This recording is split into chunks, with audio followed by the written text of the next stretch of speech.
ED के पास कोई सबूत नहीं है अरविंद केजरीवाल के खिलाफ। ईडी के पास कोई मनी ट्रेल नहीं है, कोई सबूत नहीं है, एक पैसे की बरामदगी नहीं है, और इसलिए अरविंद केजरीवाल निर्दोष हैं। ये ईडी कोर्ट ने, ट्रायल कोर्ट ने, माननीय न्याय बिंदु जी की जज की कोर्ट ने ये फैसला दिया। और अब आ जाइए 4 जून को। 4 जून को सुप्रीम कोर्ट में सुनवाई होती है इस साल, इसी महीने। अब 4 जून को सीबीआई ने माननीय सर्वोच्च न्यायालय के सामने कहा, किसी और अदालत के सामने नहीं, देश की सबसे बड़ी अदालत माननीय सर्वोच्च न्यायालय सुप्रीम कोर्ट के सामने कहा। जब सुप्रीम कोर्ट ने कहा भाई कब तक आप जांच चलाएंगे, 2 साल हो गया, 2 साल हो गया, कब तक आपकी जांच चलती रहेगी?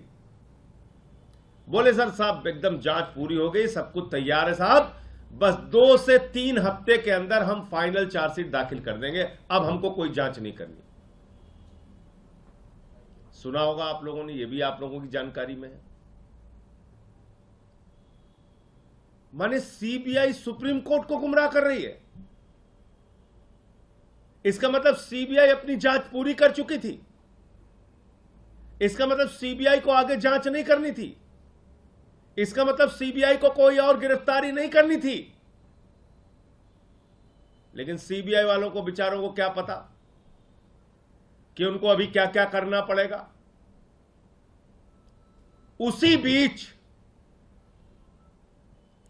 एक ऐतिहासिक फैसला ट्रायल कोर्ट का, ईडी कोर्ट का अरविंद केजरीवाल के मामले में आता है, और वो फैसला यह कहता है ईडी के पास कोई सबूत नहीं है अरविंद केजरीवाल के खिलाफ। ईडी दुर्भावना से काम कर रही है अरविंद केजरीवाल के खिलाफ।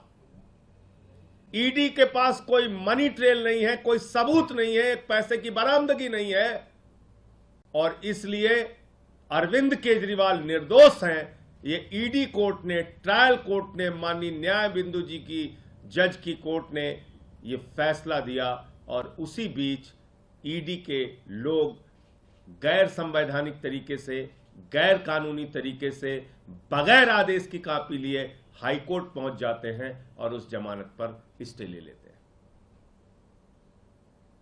अब केंद्र सरकार को लगा कि अरे ये तो केजरीवाल बाहर निकल जाएंगे। जिस सीबीआई ने कहा जांच पूरी हो गई है, 2 से 3 हफ्ते में फाइनल चार्जशीट दाखिल हो जाएगी, उसको केंद्र सरकार ने कहा, बीजेपी की सरकार ने कहा, मोदी की सरकार ने कहा जाओ तुरंत अरविंद केजरीवाल पे नया मुकदमा लिखो और उनको गिरफ्तार करो। जांच एजेंसियों का कितना खुला दुरुपयोग हो रहा है, इससे बड़ा कोई उदाहरण नहीं मिल सकता। तुरंत पहुंच गई सीबीआई जेल, 3 घंटे तक वहां पूछताछ किया, दूसरे दिन कोर्ट में हाजिर करा लिया, फिर उनकी गिरफ्तारी कर ली, फिर उनकी 3 दिन पुलिस रिमांड ले ली सीबीआई ने, और 3 दिन के बाद आके कह दिया साहब अब जांच नहीं करनी, इनको जुडिशियल कस्टडी में भेज दीजिए। आपने मजाक बना रखा है न्यायालयों का, मजाक बना रखा है कानून व्यवस्था का, मजाक बना रखा है इस देश के संविधान का। एक मुख्यमंत्री जिसको आपने 2 साल तक गिरफ्तार नहीं किया, कोई सबूत नहीं थे आपके पास, लाखों पन्ने आपने छिपा के रखे हुए हैं ईडी सीबीआई ने, और अचानक आपको लगा कि अरे ये तो बाहर निकल जाएंगे, सुप्रीम कोर्ट से भी ट्रायल कोर्ट की जमानत पर मुहर लग जाएगी, उससे पहले आपने फर्जी मुकदमा लिखा, उनको गिरफ्तार कर लिया। किसके इशारे पे? मेरा सीधा आरोप है केंद्र सरकार के इशारे पे, भारतीय जनता पार्टी के इशारे पे, प्रधानमंत्री नरेंद्र मोदी के इशारे पे। आपने एक लाखों पन्ने की तो चार्जशीट दाखिल कर रखी है, अलग अलग मामलों में लाखों पन्ने आपने छिपा रखे हैं।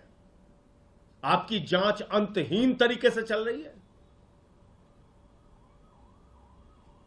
मुकदमे पे मुकदमा लिखे जा रहे हो। तो कल कह दिया साहब जुडिशियल कस्टडी में भेज दीजिए।